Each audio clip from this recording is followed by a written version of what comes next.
lanjutkan lagi, bisa pakai uji BNT dan sebagainya ya.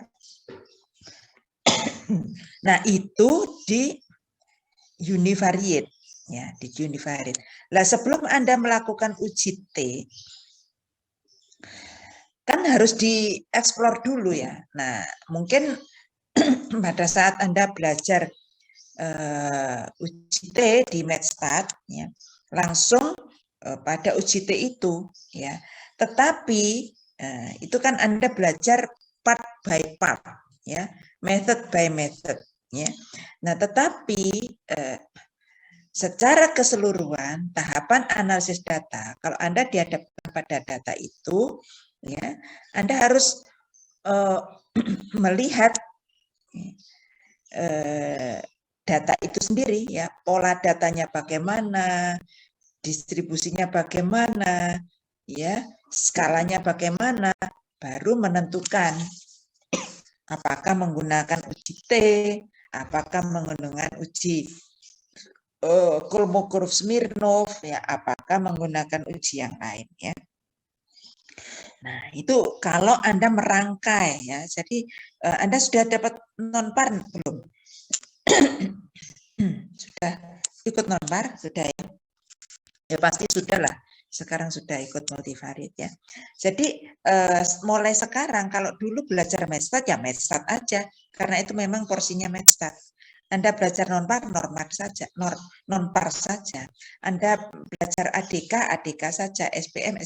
Nah, tetapi sekarang coba mulai dirangkum ya. Jadi kalau saya tanya uji T misalnya, uji T ada di mana-mana ya. Nanti bisa diaplikasikan kemana-mana, sehingga kalau Anda saya tanya uji T itu apa ya, coba jawab, berusaha menjawab secara komprehensif ya, secara general ya, secara general ya. Baik, jadi itu uji T ya, nanti tolong dipelajari lagi. Univariate. Misalnya ini salah satu studi kasus ya. Saya mempunyai nilai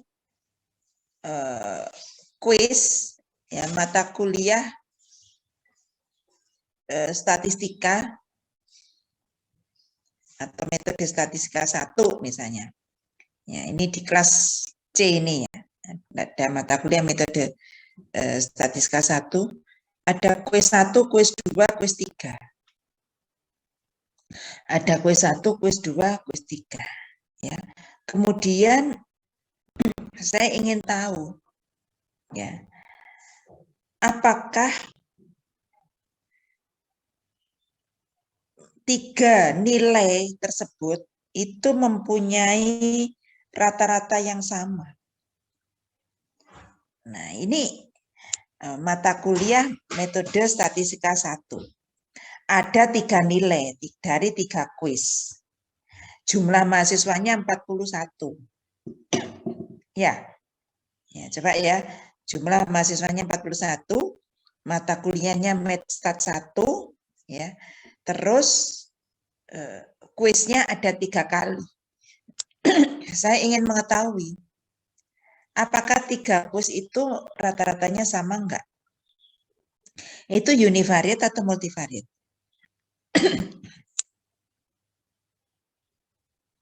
Multivariate, Bu. Multivariate, ya. Kenapa kok multivariate?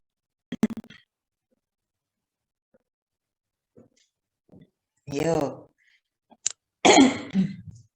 Kenapa kok bukan univariate? Karena jumlah kelompoknya banyak, Bu. Jumlah kelompoknya banyak, ya. Apakah jumlah kelompok itu menjadi tolok ukur multivariate? Nah, ini materi minggu lalu ya. Yo. Ada nggak yang jawab univariate? Salah nggak kalau dijawab univariate?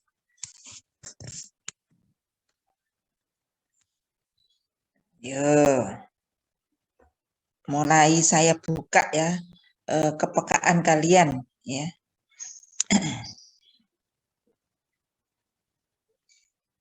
Aldi coba. Menurut Aldi gimana?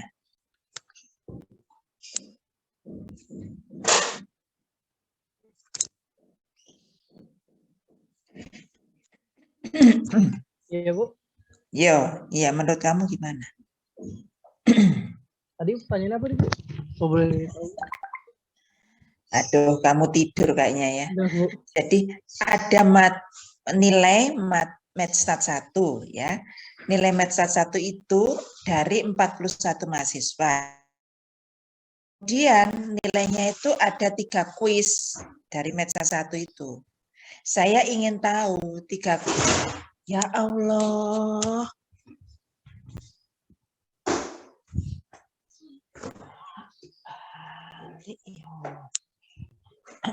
Dari saya tak pindah ya, ini ada gangguan ini. Saya tak pindah di kamar. Nah, 3 mata kuliah, 3 nilai tadi itu, ya, 3 nilai tadi itu saya ingin tahu rata-rata nilainya itu sama enggak 3 kuis itu, gitu. Nah, itu menurut kamu itu univariate atau multivariate, Monik? Kayaknya univariate, Bu. Univariate, oke. Multivariate betul, univariate betul. Apa yang membuat kamu jawaban kamu itu betul?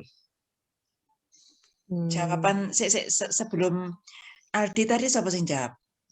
Saya, Bu, Aldi. Enggak, sebelum kamu tadi, Bu. Hari, Bu. Hah? Hari. Hari. Ya. Yo, hari juga betul. Apa yang membuat jawaban kamu univariate betul? Alasanmu apa? Kok univariate? Mungkin tergantung variabelnya, Bu. Nah, yo, opo? Kenapa variabelnya? Dari populasi yang sama mungkin, Bu. Dari populasi yang Sama. Nah, maksudnya dari populasi yang sama itu gimana?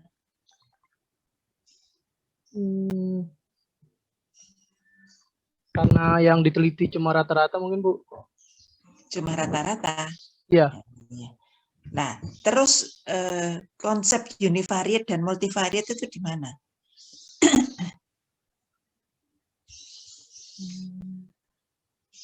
Nah, jawabanmu kenapa kok univariate ya? Itu belum terjawab ya. Kalau Hari, jawabanmu apa multivariate? Coba diulangi. Iya, Bu. Kalau saya mikirnya karena ada 3 kelompok, berarti kan variabel yang diteliti juga kemungkinan ada 3, Bu. Nah, itu makanya saya bilang. Variabelnya 1, Har. Oh. Variabel 1, ya nilai Matstat 1 itu, tetapi 3 nilai. Kuis 1, kuis 2, kuis 3. Oh. Iya, Bu, karena ada kelompok kan, Bu, lebih dari 2, dia makanya saya mikirnya karena dimensinya udah tinggi jadi pakainya multivariate, Bu, begitu, Bu. Gitu ya. Ya. Baik ya, jadi dua-duanya itu betul ya, Hari sama Aldi, tetapi Anda lupa satu hal yang membedakan antara univariate dan multivariate. Ya, yaitu adalah correlation. Ya, kalau tadi nilai mata Matstat 1 tadi, ya, Matstat 1, Matstat 2, kuis 1, kuis 2, dan kuis 3. Ya. Nah, kalau itu correlated, ya, maka itu multivariate. Ya. Nah, bisa juga univariate karena dari satu mata kuliah, satu variabel ya diamati lebih dari 1 kali, ya, diuji lebih dari 1 kali. Kalau itu independen, ya, maka itu juga merupakan univariate. Ya. Nah, nanti saya kasih case-case lagi ya supaya Anda bisa membedakan apa sih yang menjadikan apa perbedaan yang sangat mendasar ya antara univariate dan multivariate ya. Baik, itu tadi bahasan kita ya, nanti saya akan ulang secara lebih detail ya di quarter totaling. Nah, kalau lebih banyak lagi tadi di univariate kita kenal ANOVA kan ya, dengan untuk menguji K populasi ya, yang diuji adalah misalnya kita ingin menguji apakah mu dari semua kelompok itu sama atau tidak ya, maka itu kita modelkan dalam model ANOVA, ujinya adalah uji F ya. Nah, kalau responnya lebih dari satu, maka kita gunakan model ya untuk respon lebih dari satu ya, karena Y-nya lebih dari satu maka disebut multivariate kan. Kalau dua bivariate analysis of varian ya. Tetapi bivariate itu adalah special case dari multivariate ya. Kalau multivariate itu asalkan lebih dari satu respon ya yang dilibatkan, maka itu sudah multivariate ya. Nah, Markova adalah multivariate analysis of covariance kalau ada peubah pengiring atau peubah konkomitan ya, maka yang ditambahkan maka akan menjadi modelnya adalah model Markova, multivariate analysis of covariance ya. Di ANOVA Anda sudah pelajari ANCOVA kan ya. Kalau ANCOVA responnya satu saja, Y-nya satu ya, tetapi kalau Markova Y-nya lebih dari satu ya. Kemudian analisis profil itu biasanya kelanjutan dari MANOVA, Markova, dan repeated measurement. Ya. Repeated measurement itu mirip dengan MANOVA, tetapi hasil dari pengamatan yang berulang. Ya, yang berulang. Jadi misalnya si Rizky ini misalnya, Rizky ya, diamati IPK semester 1. Ya, kemudian IPK semester 2 itu kan kelanjutan dari semester 1. Nah, Rizky dicatat semester 2, semester 3, semester 4, sampai semester 6. Nah, itu adalah data yang diukur secara berulang ya, dari satu objek. Itu namanya repeated measurement. Analisis untuk data repeated measurement itu kita sebut repeated measurement analysis ya, analisis pengukuran berulang ya. Konsepnya seperti MANOVA, tetapi data itu adalah hasil dari data pengukuran berulang ya.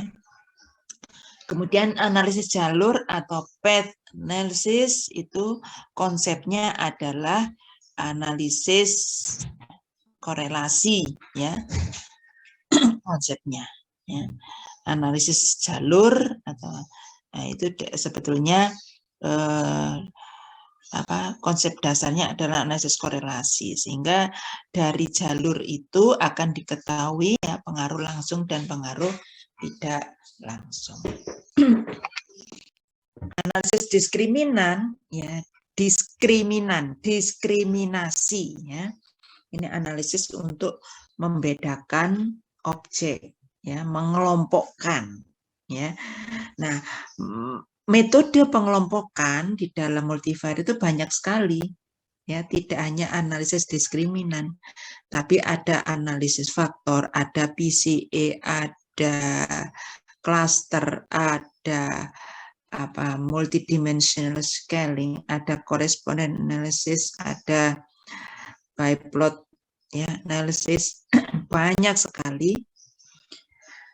Nah, saya juga nggak tahu ini yang dijadwalkan di sini adalah analisis diskriminan.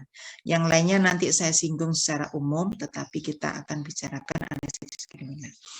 Nah, analisis diskriminan ini analisis yang untuk mengelompokkan, tetapi di sini kita bisa membentuk fungsi, ya, fungsi diskriminan. Fungsi diskriminan ini nanti tujuannya untuk di samping untuk mengelompokkan, ya, kalau ada objek yang baru maka melalui fungsi ini akan dengan mudah dikelompokkan masuk ke kelompok yang mana, ya.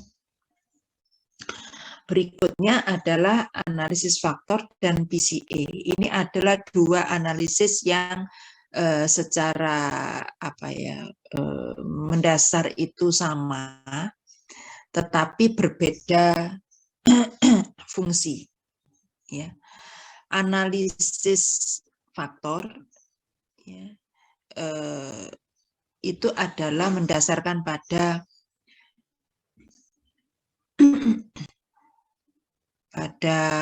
ini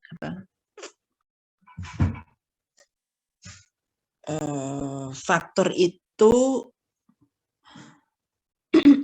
fungsi dari, jadi kalau PCA itu adalah kita membentuk peubah asal, ya. Peubah asal itu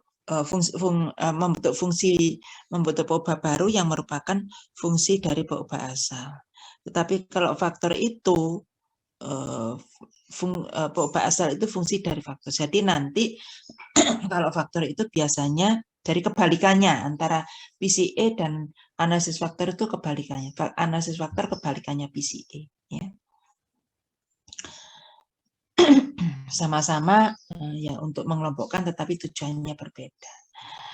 Nah, yang berikutnya adalah analisis conjoint, ya.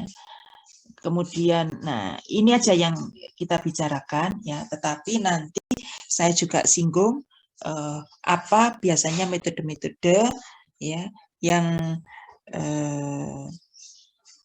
mirip-mirip di dalam kelompok-kelompoknya itu, ya. Dan analisis multivariat ini seringkali juga dikombinasikan satu sama lain, ya, tergantung tujuannya. Jadi PCA kadang-kadang digabungkan dengan MANOVA, ya. Kemudian diskriminan, ya, digabungkan dengan correlation, misalnya canonical correlation dan sebagainya, ya. Ini dalam prakteknya. Jadi karena ini ilmu yang sudah mata kuliah yang sudah mengcover hampir semua mata kuliah itu, sehingga sangat-sangat luas, ya, sangat-sangat luas, ya. Anda mempelajari multivariat, ya, secara menyeluruh 6 semester pun nggak selesai, ya, sehingga tidak mungkin kita membicarakan semuanya, tetapi dasarnya kita akan berikan di sini, ya.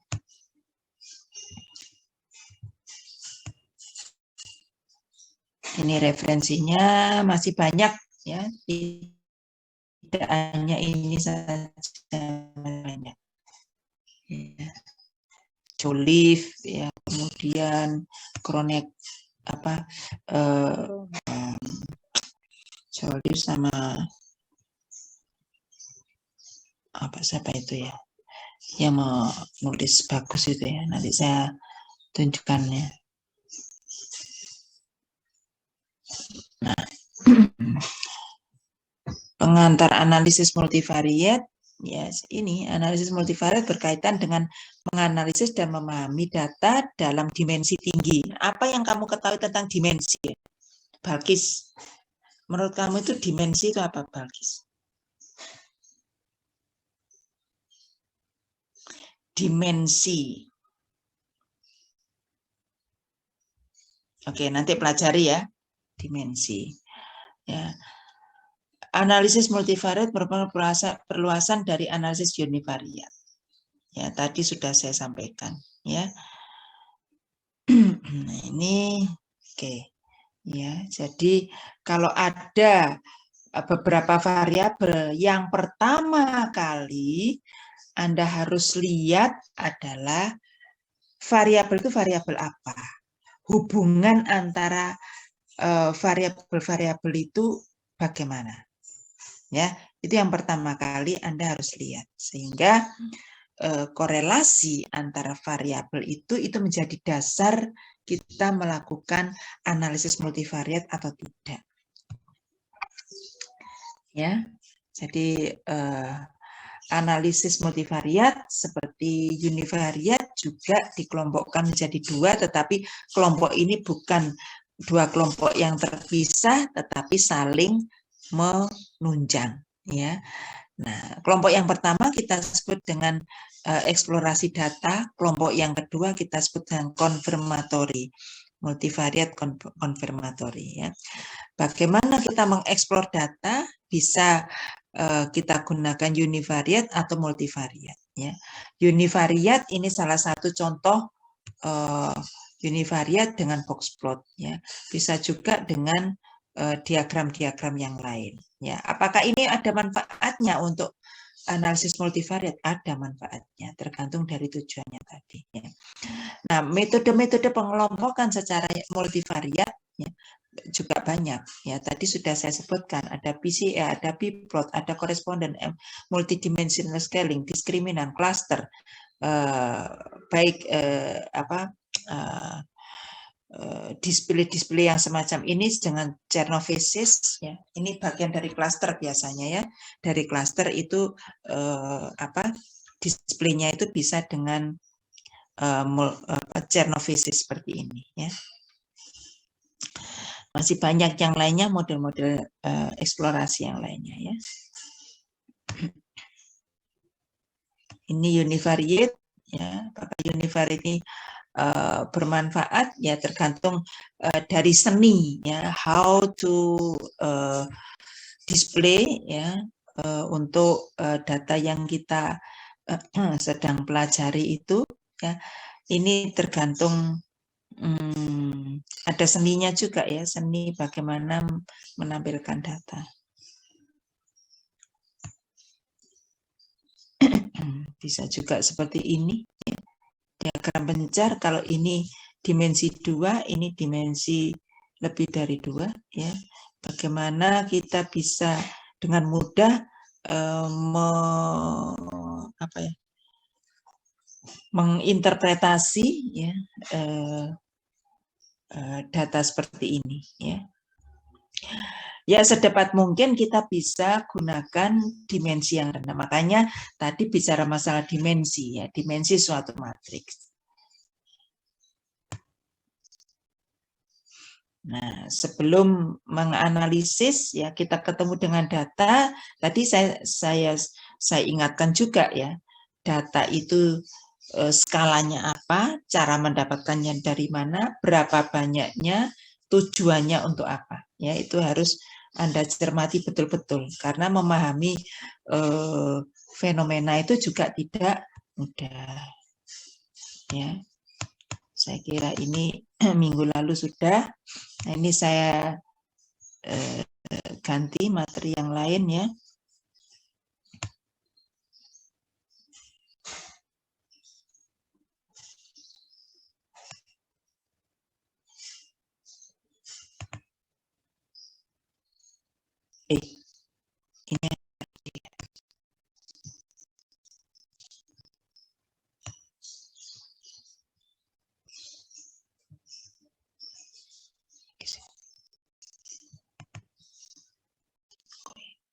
Ini salah. Nah, ini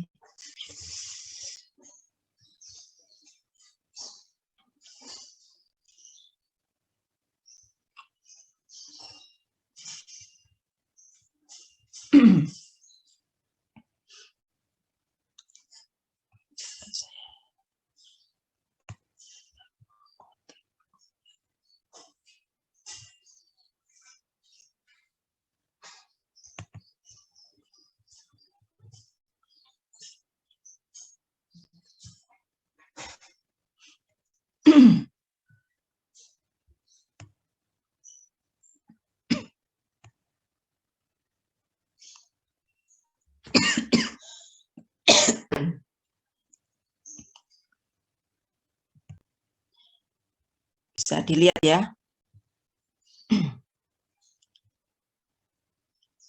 Nah, ini saya hanya mengingatkan aja.